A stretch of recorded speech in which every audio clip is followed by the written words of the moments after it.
Welcome to Robin science care. সংখ্যা পদ্ধতির যোগের আজকে আমরা দেখব অক্টাল সংখ্যা পদ্ধতির যোগ। তো প্রথমে আমরা দেখি 7+1 যোগ করলে অক্টাল সংখ্যা পদ্ধতিতে কত হয়।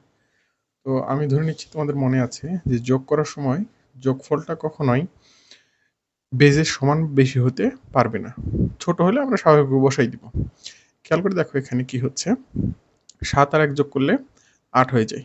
তাহলে 8 হচ্ছে কি অক্টাল বেজের সমান হয়ে যাচ্ছে, সেজন্য আমরা 8 এখানে বসাইতে পারবো না। তাহলে আমাদের কি করতে হবে, এই 8 থেকে অক্টাল সংখ্যা পদ্ধতির বেজ বিয়োগ করতে হবে। তাহলে কত হয় 0, আর এই বিয়োগ করলে আমাদের কত থাকে 1 থাকে।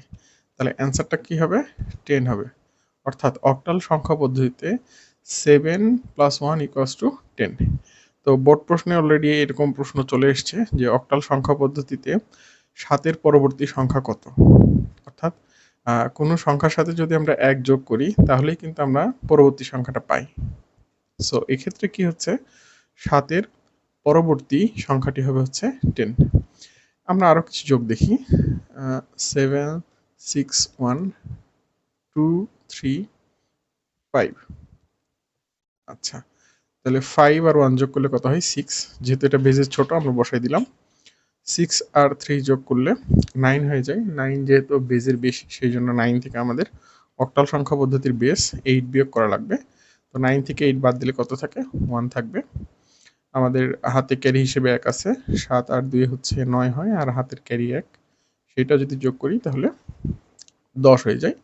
10 থেকে যদি আমরা অক্টালের বেস বাদ দিই তাহলে 2 হয়, আর এই কাজটা করার জন্য আমাদের ক্যারি হিসেবে 1 থাকবে। যেহেতু কোনো সংখ্যা নেই সেহেতু আমরা একটা পাশে বসিয়ে দিলাম। এটা আমাদের অ্যান্সার। আচ্ছা, আমরা আরও কিছু ইন্টারেস্টিং যোগ দেখি। যেমন 7, 7, 7, 777-এর সাথে যদি আমরা 1 যোগ করি তাহলে কত হবে। আচ্ছা, খেয়াল করে দেখো 7 আর 1 যদি আমরা যোগ করি তাহলে 8 হয়, কিন্তু 8 আমরা এখানে বসাতে পারবো না। 8 থেকে যদি আমরা, অর্থাৎ এখানে আমাদের কি করতে হবে, 8 থেকে অক্টাল সংখ্যা পদ্ধতির যে বেসটা আছে সেটা বিয়োগ করে দিতে হবে। তাহলে 8 থেকে 8 বিয়োগ করলে 0, ক্যারি হিসেবে আমাদের কাছে 1 থাকলো, সে 1টা এসে এই 7-এর সঙ্গে যোগ হবে, যোগ হয়ে পুনরায় 8 হবে। 8 থেকে 8 বিয়োগ করলে 0, আবার এখানে হাতের 1 আর 7 যোগ করে 8 হবে 0, আর এবার যে ক্যারি, যেহেতু এখানে কোনো সংখ্যা নেই, এই ক্যারির একটা আমাদের এখানে নেমে যাবে। অর্থাৎ অক্টাল সংখ্যা পদ্ধতিতে 777-এর পরের সংখ্যাটি হবে হচ্ছে 1। আচ্ছা, এখন যদি প্রশ্নের মধ্যে দশমিক থাকে তাহলে তোমরা কিভাবে যোগ করবে।